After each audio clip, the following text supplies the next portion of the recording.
The psychology of money के इस audio book summary के इस भाग में आपका बहुत बहुत स्वागत है।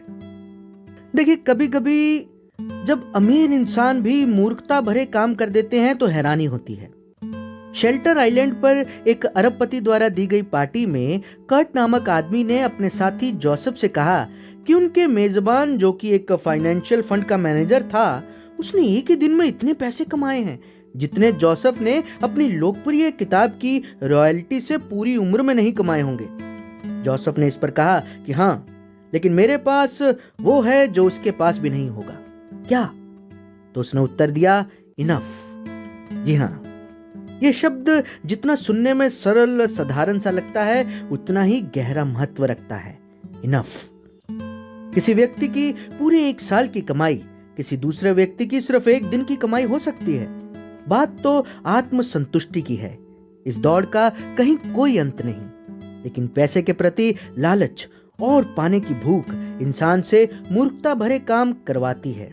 इसे एक सत्य घटना से समझते हैं। ये बात है रजत गुप्ता की। रजत का जन्म कोलकाता, भारत में हुआ और किशोरावस्था में ही वे अनाथ हो गए। फिर भी रजत ने खूब मेहनत की, खूब शिक्षा हासिल की। 45 वर्ष के आसपास रजत मैकिन्से अमेरिका के सीईओ बने, जो विश्व की सबसे सम्मानित कंसल्टिंग फर्म है। 2007 में यहां से रिटायर भी हुए, जिसके बाद उन्होंने संयुक्त राष्ट्र और वर्ल्ड इकोनॉमिक फोरम में भी अहम भूमिका निभाई। वे सामाजिक तौर पर भी काफी समय तक बिल गेट्स के साथ जनहितैषी कार्यों में जुड़े रहे। इसी के साथ साथ वे 5 अन्य बड़ी कंपनियों के बोर्ड ऑफ डायरेक्टर्स में भी शामिल थे। कोलकाता की झुग्गी झोंपड़ियों से निकल रजत अभी तक के सबसे सफल उद्यमियों में से एक बन चुके हैं। वे खूब सफल हुए। 2008 में खबरों के अनुसार रजत गुप्ता की कुल संपत्ति $100 मिलियन थी। ये जीवन में जो चाहे वो कर सकते थे, पर शायद वो एक मिलियनियर नहीं बल्कि बिलियनियर बनना चाहते थे और ज्यादा पैसा कमाना चाहते थे और ज्यादा। गुप्ता गोल्डमैन सॉक्स के बोर्ड ऑफ डायरेक्टर्स में से एक थे, जिसके कारण वो विश्व के कुछ सबसे अमीर निवेशकों से घिरे हुए थे। 2008 में जब गोल्डमैन को आर्थिक गिरावट की मार झेलनी पड़ी, तब प्रख्यात निवेशक वॉरेन बफे ने इस बैंक को बचाने के लिए $5 बिलियन की राशि निवेश करने का निर्णय लिया। गुप्ता को बोर्ड ऑफ डायरेक्टर्स का सदस्य होने की वजह से ये बात आम पब्लिक से पहले पता लग गई। ये एक मूल्यवान जानकारी थी। इस निवेश से गोल्डमैन के स्टॉक्स बढ़ने वाले थे।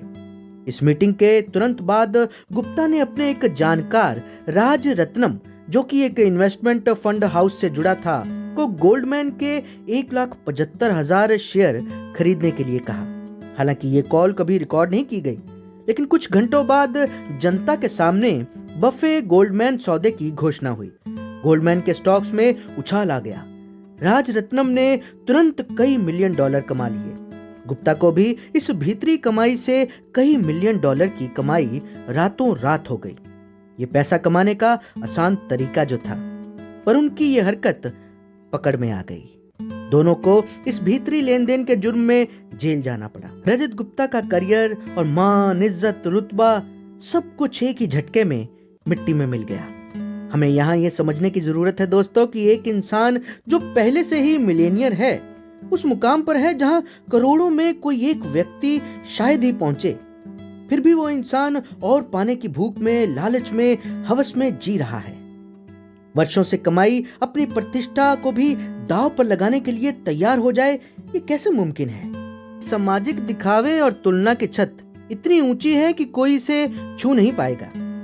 ये एक ऐसी लड़ाई है जिसे कभी जीता नहीं जा सकता, या फिर जीतने का एकमात्र तरीका यह है कि कभी इसे लड़ा ही ना जाए। ये मान लिया जाए कि हमारे पास इनफ हो सकता है, फिर चाहे वो दूसरों के मुकाबले कम ही क्यों ना हो। एक आदमी हर साल घूमने फिरने के लिए लॉस वेगास जाता था।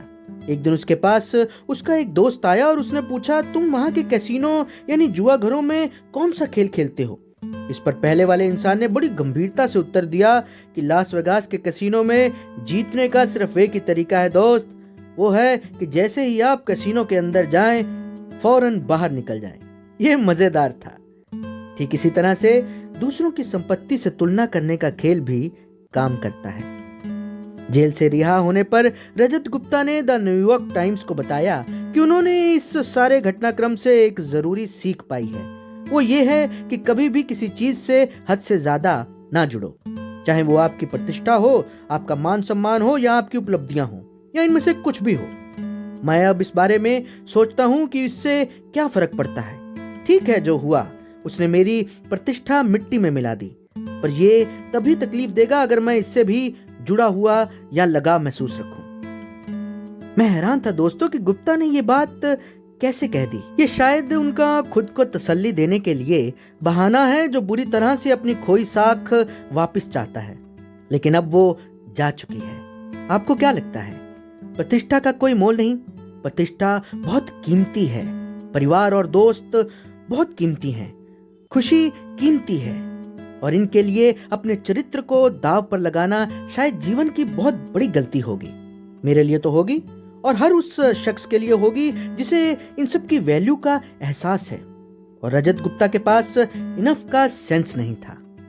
निवेश की दुनिया में एक लफ्ज बहुत ज्यादा सुनाई दिया जाता है, वो है कंपाउंडिंग। वॉरेन बफे की 84.5 बिलियन डॉलर की शुद्ध संपत्ति में से 81.5 बिलियन डॉलर उनके 65वें जन्मदिन के बाद आई।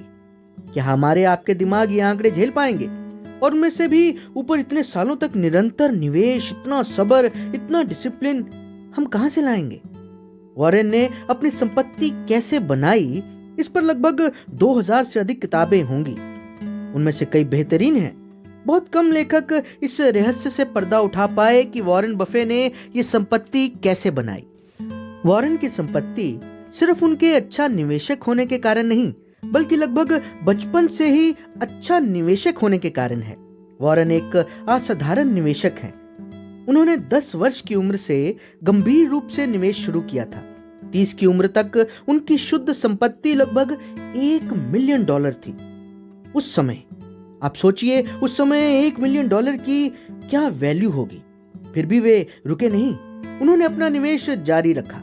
उनके निवेश का राज समय है। कंपाउंडिंग ऐसे ही काम करती है। अगर मैं आपको अपने दिमाग में 8 + 8 + 8 + 8 यानी कि 8 को 8 बार जमा जोड़ने को कहूं, तो आप कुछ ही सेकंड में इसका जवाब दे देंगे कि इसका जवाब 72 है। लेकिन मैं अगर आपको 8 को 8 बार ही गुना करने का हिसाब लगाने को कहूं, तो आपका दिमाग चकरा जाएगा। इसका उत्तर सुनकर, क्योंकि इसका उत्तर है 13,42,17,728। तो देखा आपने, ये हैं आंकड़े। कंपाउंडिंग जोड़ का नहीं बल्कि गुना करने का खेल है। IBM ने 150 के दशक में 3.5 मेगाबाइट की हार्ड ड्राइव बनाई। 1960 में ये कुछ दर्जन मेगाबाइट पर पहुंचे। 1970 में IBM विनचेस्टर की ड्राइव 70 मेगाबाइट की थी। उसके बाद ड्राइव का आकार छोटा होता गया और स्टोरेज बढ़ता गया। 1990 में एक आम कंप्यूटर 200 से 500 मेगाबाइट का होता था और फिर मानो विस्फोट हो गया। 1999 में एप्पल iMac 6 गीगाबाइट का था। 2003 में पावर मैक 120 गीगाबाइट, 2011 में 4 टेराबाइट की हार्ड ड्राइव, 2017 में 60 टेराबाइट, 2019 के आते आते यह आंकड़ा 100 टेराबाइट तक पहुंच गया। अब सोचिए, 1950 से 1990 के बीच हमने 296 मेगाबाइट प्राप्त किए। 1990 से लेकर अब तक हमने 100 मिलियन मेगाबाइट प्राप्त किए। क्या 150 के दशक में 100 टेराबाइट के बारे में कोई सोच सकता था? लेकिन ये सच हुआ, अनुमान से कहीं ज्यादा। ये टेक्नोलॉजी में ज्ञान और खोज की लगातार की जाने वाली इन्वेस्टमेंट रही, जिसने विकसित होकर नए कीर्तिमान रचे, और इन सब के पीछे कंपाउंडिंग रही। कंपाउंडिंग एक क्रिया है लगातार होने वाली, जैसे बूंद बूंद से सागर। मेरी नजर में अगर कंपाउंडिंग पर कोई किताब लिखी जाए तो उसका टाइटल होना चाहिए शट अप एंड वेट। अमीर होने और अमीर बने रहने के बीच में फर्क है। अच्छे निवेशक का मतलब जरूरी रूप से अच्छे फैसले लेना नहीं, बल्कि जरूरी यह है कि आप नियमित रूप से गड़बड़ ना करते रहें। फाइनेंशियल सक्सेस एक सॉफ्ट स्किल है जिसे कोई भी सीख सकता है। ये एक यूनिक फील्ड है जहां आपकी नॉलेज से ज्यादा आप कैसे बिहेव करेंगे ये ज्यादा मायने रखता है। फाइनेंस की फील्ड पैसे की साइकोलॉजी समझने का तरीका है। आप चाहे जहां से भी हों, जैसे भी हों, पैसा आपका दिमाग बड़ा बना देता है। बस आपको सावधान रहने की जरूरत है। हर कोई अमीर बन सकता है पर हर कोई दयावान नहीं हो सकता। जेसी लिवरमोर अपने समय का सफल स्टॉक ट्रेडर था। 30 साल की उम्र में जेसी ने $100 मिलियन कमा लिए। अक्टूबर 1929 में स्टॉक मार्केट धड़ाम से गिरी। लोग रातों रात सड़क पर आ गए, बर्बाद हो गए। वॉल स्ट्रीट के सट्टेबाज एक के बाद एक आत्महत्या करने लगे। लोग डरे हुए, सहमे हुए थे। लोगों को विश्वास था कि मार्केट ऊपर जाएगी और हुआ उसका उल्टा। जेसी बहुत खुश था क्योंकि उसने मार्केट के गिरने की भविष्यवाणी की थी और वैसा ही हुआ। वो रातों रात अरबपति बन गया। लगभग $3 बिलियन का प्रॉफिट उस रात जेसी ने कमाया। इस सब से जेसी और अधिक आत्मविश्वास से आगे बढ़ा और बड़े निवेश किए। उसे लगा कि हर बार की तरह वो सही रहेगा और एक दो भविष्यवाणियों को छोड़कर ज्यादातर उसका निवेश डूबता गया और कुछ ही सालों में एक दिन वो सड़क पर आ गया। उसने अपना सब कुछ गवा दिया था। कर्जदार, दिवालिया और शर्मिंदा होकर आखिर उसने अपनी खुद की जान ले ली। तो देखा आपने, धन प्राप्त करना एक बात है और उसे बनाए रखना दूसरी। पैसा कमाने के लिए आपको बाहर निकलना पड़ेगा, रिस्क लेने पड़ेंगे और पैसे को बनाए रखने के लिए आपको हम्बल होना पड़ेगा। आपको ये बात याद रखनी होगी कि किसी भी वक्त ये सब कुछ मुझसे छिन सकता है। ये जिंदगी ऐसे ही काम करती है। यहाँ कब क्या होगा ये कोई नहीं जानता। जो जितना ऊपर जाएगा आखिर एक दिन वो नीचे भी आएगा। तो इस किताब से हमने जाना कि इंसान का पैसे के साथ रिश्ता कैसा होना चाहिए। पैसा बुरा नहीं है, बल्कि बुरा है वो इंसानी व्यवहार जो इंसान पैसे के साथ ज्यादा पैसा आने पर करता है। अब इसे मूर्खतापूर्ण व्यवहार कहें या समझदारी भरा, ये हम सबको सीखने की जरूरत है और ये किताब हमें यही सिखाती है कि हमें पैसे के मनोविज्ञान को समझना होगा। अब समय है कंक्लूजन का। हमने जहां इस किताब में जाना कि पैसा पेड़ पर नहीं उगता बल्कि उसे कमाना पड़ता है, वहीं हमने जोखिम और भाग्य के खेल को भी समझा।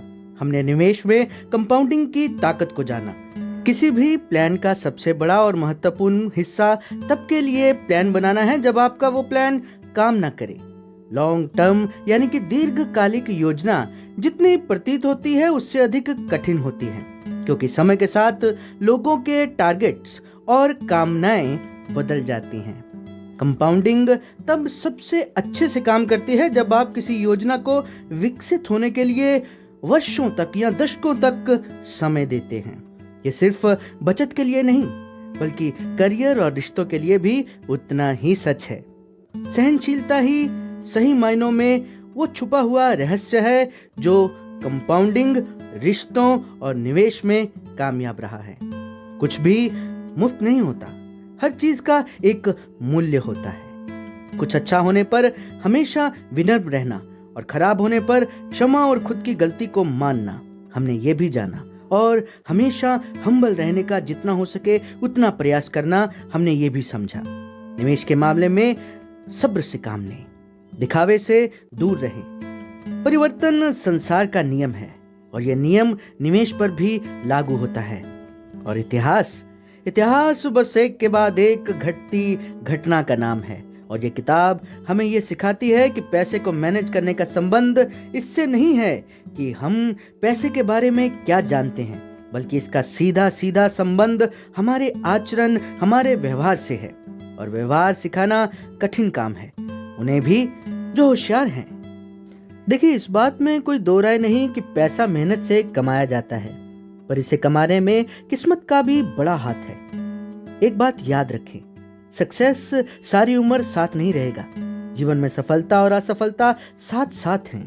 बीते कल की कामयाबी आपको आने वाले कल की सफलता का भरोसा दे सकती है? नहीं, कुल मिलाकर ये सिर्फ पैसे के मनोविज्ञान की बात नहीं बल्कि इंसानी फितरत, इंसानी व्यवहार की बात है।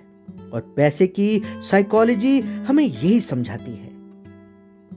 आप सुन रहे हैं true power of motivation Faizi के साथ।